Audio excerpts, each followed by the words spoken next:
इस वीडियो में हम कक्षा 10 गणित की प्रश्न पत्र को हल करेंगे।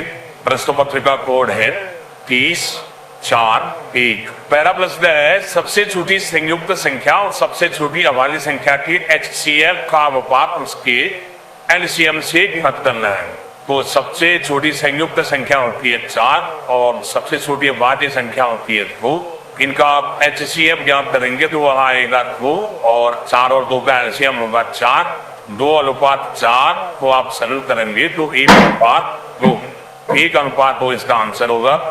क्वेश्चन नंबर 2, समीकरण x² + 3x - 10 = 0 के मूल आपको ज्ञात करने हैं।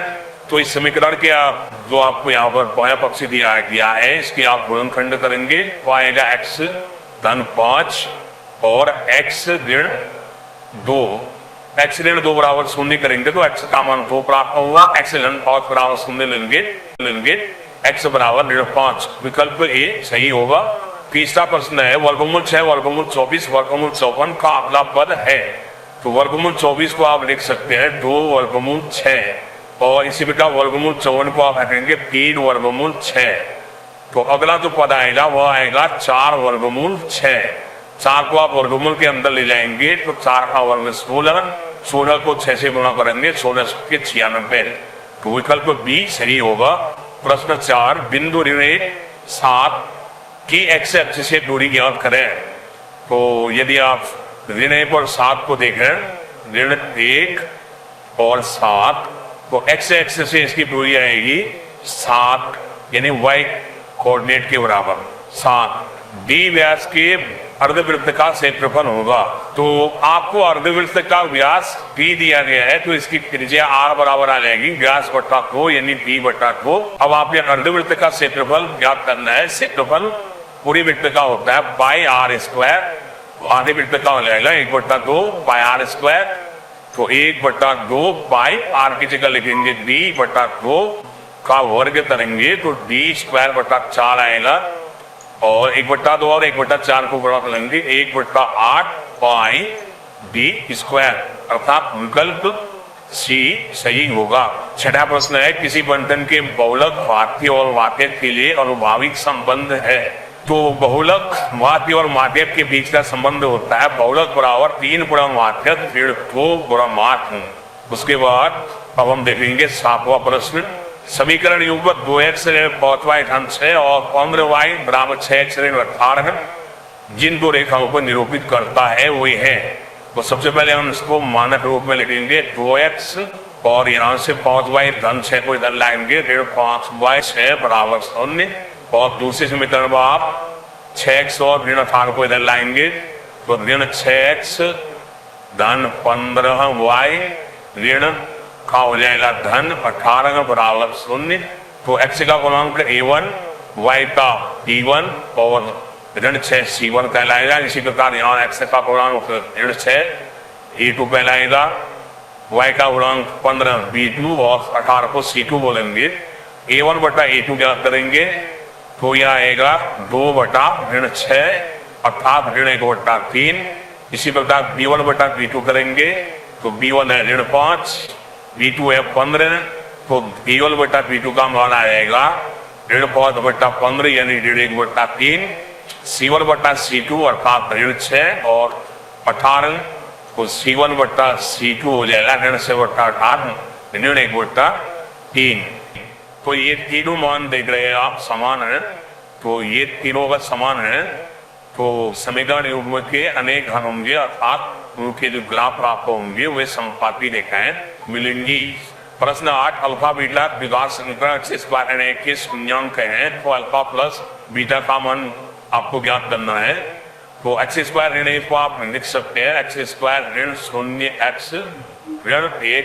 तो यहाँ पर a x² का गुणांक कहलाता है जो 1 होगा और b x का गुणांक कहलाता है जो कि 0 होगा और c 1। तो अल्फा प्लस बीटा बराबर होता है -b/a यानी 0/1 अर्थात 0। विकल्प डी सत्य है। प्रश्न 9, 6 मीटर ऊंचे खंभे की छाया भूमि पर 2/3 मीटर है, सूर्य का उन्नतांश होगा। तो खंभे की लंबाई है 6 मीटर और छाया है 2/3 आपने पर थीटा ज्ञात करना है। तो इस चित्र में हमें एक समकोण त्रिभुज प्राप्त हो रहा है जिसका लंब 6 है, आधार 2 वर्गमूल 3 है। लंब बट्टा आधार अर्थात tan थीटा बराबर हो जाएगा 6/2 वर्गमूल 3। 2 से 6 कटेगा 3 बार, वर्गमूल 3 से 3 कट जाएगा वर्गमूल 3 बार। तो tan थीटा बराबर वर्गमूल 3 और थीटा बराबर tan 60 का वर्गमूल 3 होता है। तो थीटा मिलेगा आपको 60 डिग्री। 10 जब sec थीटा को cot थीटा के रूप में व्यक्त किया जाता है तो यह बराबर है। तो sec थीटा बराबर होता है √1 + tan स्क्वायर थीटा। अब tan स्क्वायर थीटा होता है 1/cot square, 1 + 1/cot square theta. तो इसे हम सॉल्व करेंगे, आ जाएगा cot स्क्वायर थीटा + 1 बट्टा वर्गमूल cot स्क्वायर थीटा। वर्गमूल cot स्क्वायर थीटा का मान होगा cot थीटा। कौन सा रहेगा? √1 + cot स्क्वायर थीटा बटा cot थीटा। 11वां प्रश्न है, दो पासों को एक साथ फेंका गया, पासों के ऊपरी प्लकों पर आई संख्याओं का अंतर 3 होने की पैक था। तो दो पासों को आप फेंकेंगे तो इनके परिणाम हो सकते हैं 1-1, 1-2, 1-3, 1-4, 1-5, 1-6, इसी प्रकार 2-1, 2-2, 2-3 और इसी प्रकार आप बढ़ते रहेंगे। तो 6-1, 6-2, 6-3, 6-4, 6-5 और 6-6।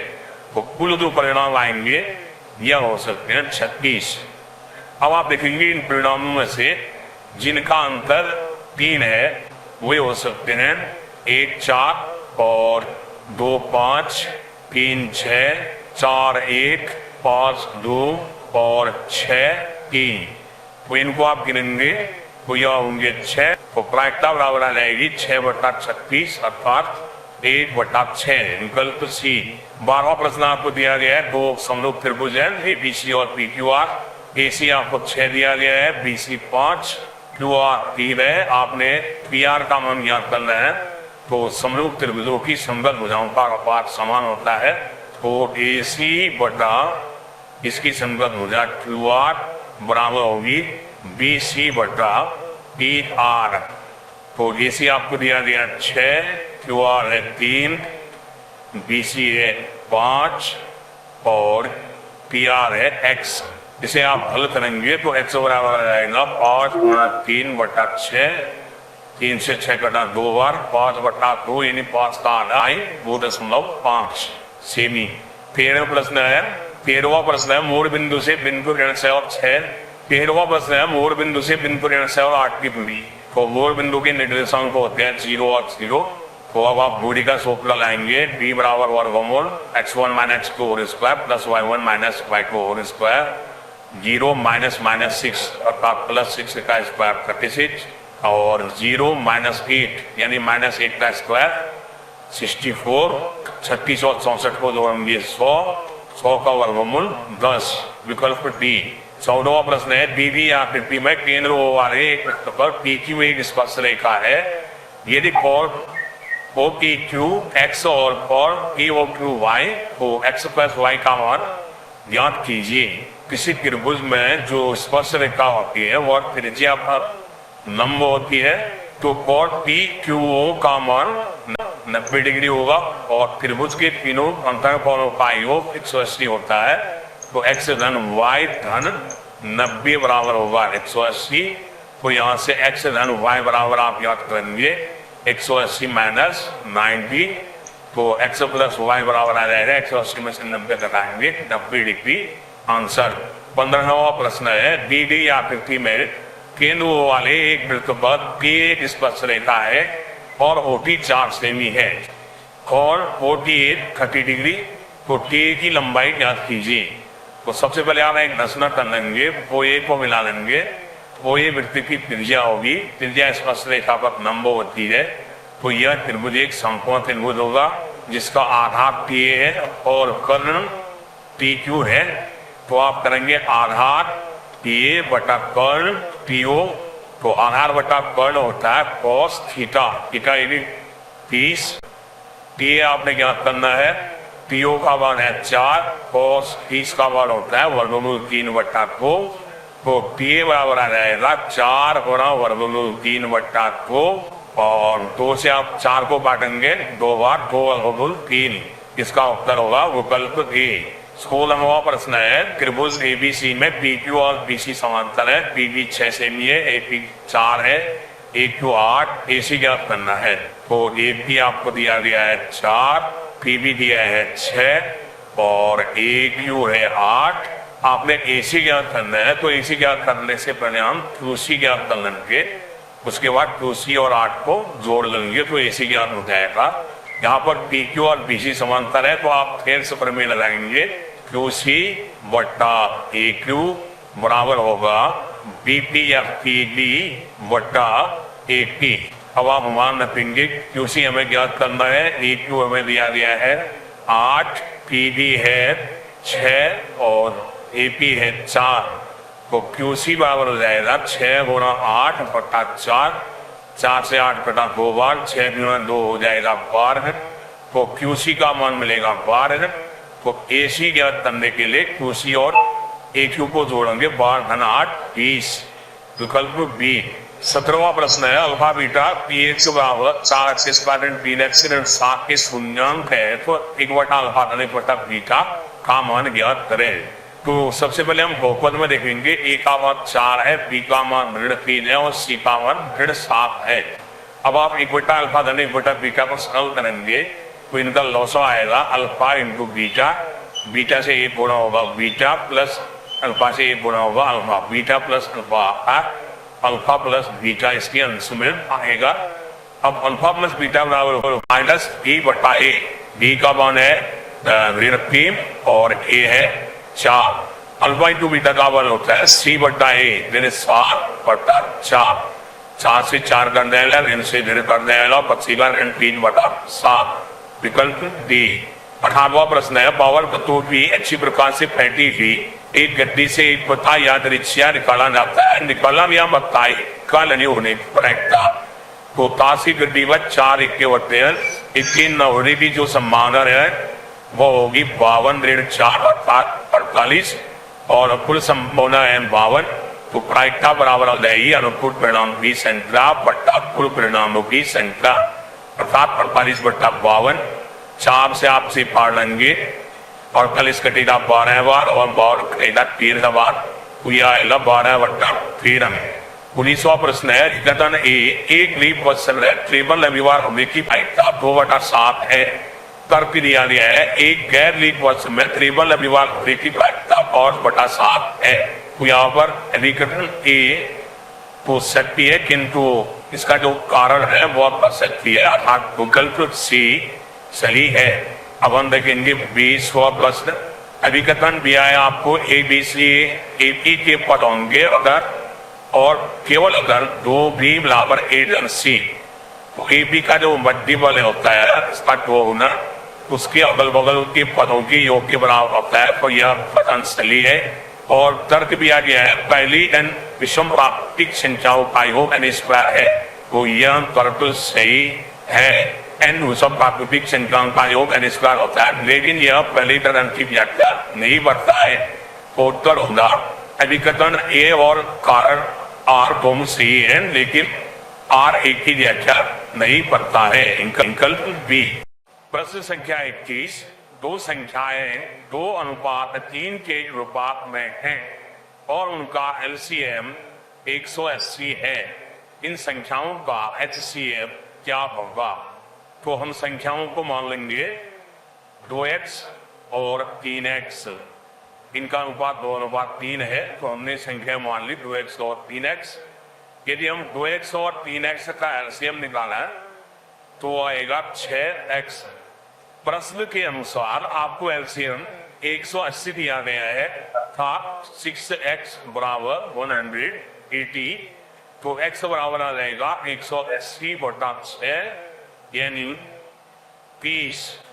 तो x हमें ज्ञात हो चुका है वह है 30, तो संख्या आ जाएंगी 2x अर्थात 2 गुणा 30 60, और दूसरी संख्या आ जाएगी 3x यानी 3 गुणा 30 90।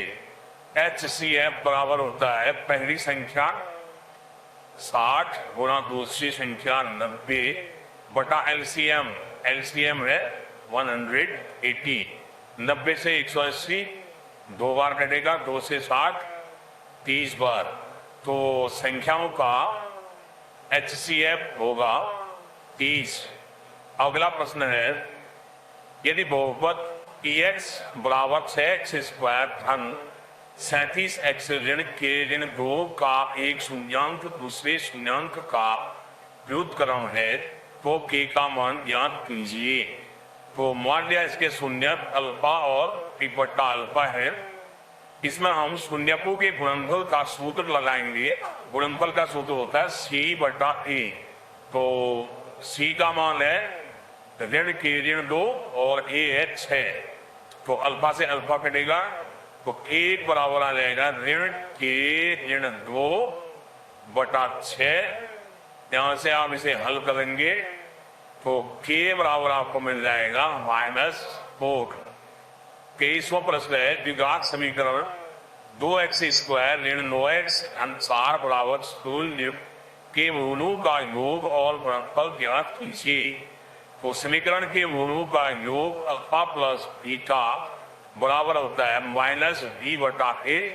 तो b का मान यहाँ पर ऋण 9 है, x का गुणनफल तो b कहलाता है, तो ऋण 9 बटा a, a यानी x² का गुणन जो कि 2 है, तो ऋण 9 बटा 2 अर्थात धन 9 बटा 2 अल्फा प्लस बीटा का मान होगा, और शून्यकों का गुणनफल बराबर होता है C बटा A। C हमारे पास है 4 और A है 2 का भाग 4 में 2 बार, तो यह गुणनफल होगा। इसी का B भाग है द्विघात समीकरण 4x² ऋण 5 बराबर 0 का विभक्त कर याद कीजिए। यदि हम इसको स्टैंडर्ड फॉर्म में लेंगे तो 4x² धन 0x ऋण 5 बराबर 0, तो A होगा 4, B होगा 0 और C होगा ऋण 5। विविक्त कर बराबर होता है p² - 4ac। तो B हमारे पास है 0 और -4, A की जगह हमारे पास है 4 और C हमारे पास है ऋण 5। तो इसे आप हल करेंगे तो यह आ जाएगा 80। एक निष्पक्ष सिक्का 2 बार उछाला जाता है, अधिक से अधिक एक चित्त आने की प्रायिकता ज्ञात कीजिए। उस सिक्कों को यदि हम साथ साथ उछालेंगे, दोनों में हेड आ सकता है, एक में हेड दूसरे में टेल आ सकता है, और एक में टेल दूसरे में हेड आ सकता है, और दोनों में टेल आ सकता है। तो इस प्रकार आप देखेंगे कि कुल परिणामों की संख्या 4 है और हेड आने के लिए जो अनुकूल परिणाम है वो है 3। तो प्रायिकता बराबर होता है अनुकूल परिणामों की संख्या बटा कुल परिणामों की संख्या। तो अनुकूल परिणाम है 3, कुल परिणाम है 4, तो प्रायिकता आ जाएगी 3 बटा 4। अगला प्रश्न है 5 cos square 60 plus 4 sec square 30 ऋण tan स्क्वायर 45 बटा sin स्क्वायर 30 धन cos स्क्वायर 30 का मान आपने ज्ञात करना है। cos 60 का मान होता है 1 बटा 2 और sec 30 का मान होता है 2 बटा वर्गमूल 3 और tan 45 का मान होता है 1। sin स्क्वायर 30 धन cos स्क्वायर 30 का मान आ जाएगा 1, क्योंकि sin square theta plus cos square theta बराबर होता है 1। तो अब आप इसे हल करेंगे, हल करने पर इसका मान आ जाएगा 67 अपॉन 12। B यदि A और B दो ऐसे न्यूनकोण हैं जिनके लिए साइन A ऋण B बराबर 0 और 2 cos A धन B ऋण 1 बराबर 0 है। आपको दिया है साइन A माइनस B बराबर 0, तो साइन 0 का मान 0 होता है, अर्थात A माइनस B बराबर आ जाएगा 0। इसको आप समीकरण 1 बोलेंगे।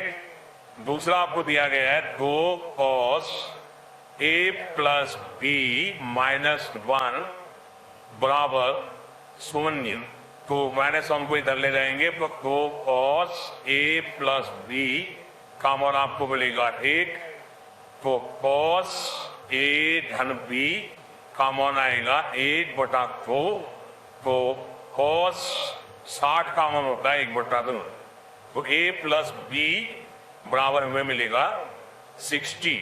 a माइनस b इसे आप समीकरण 2 बोल देंगे। आपको a माइनस b प्राप्त हुआ था 0, या समीकरण 1 की।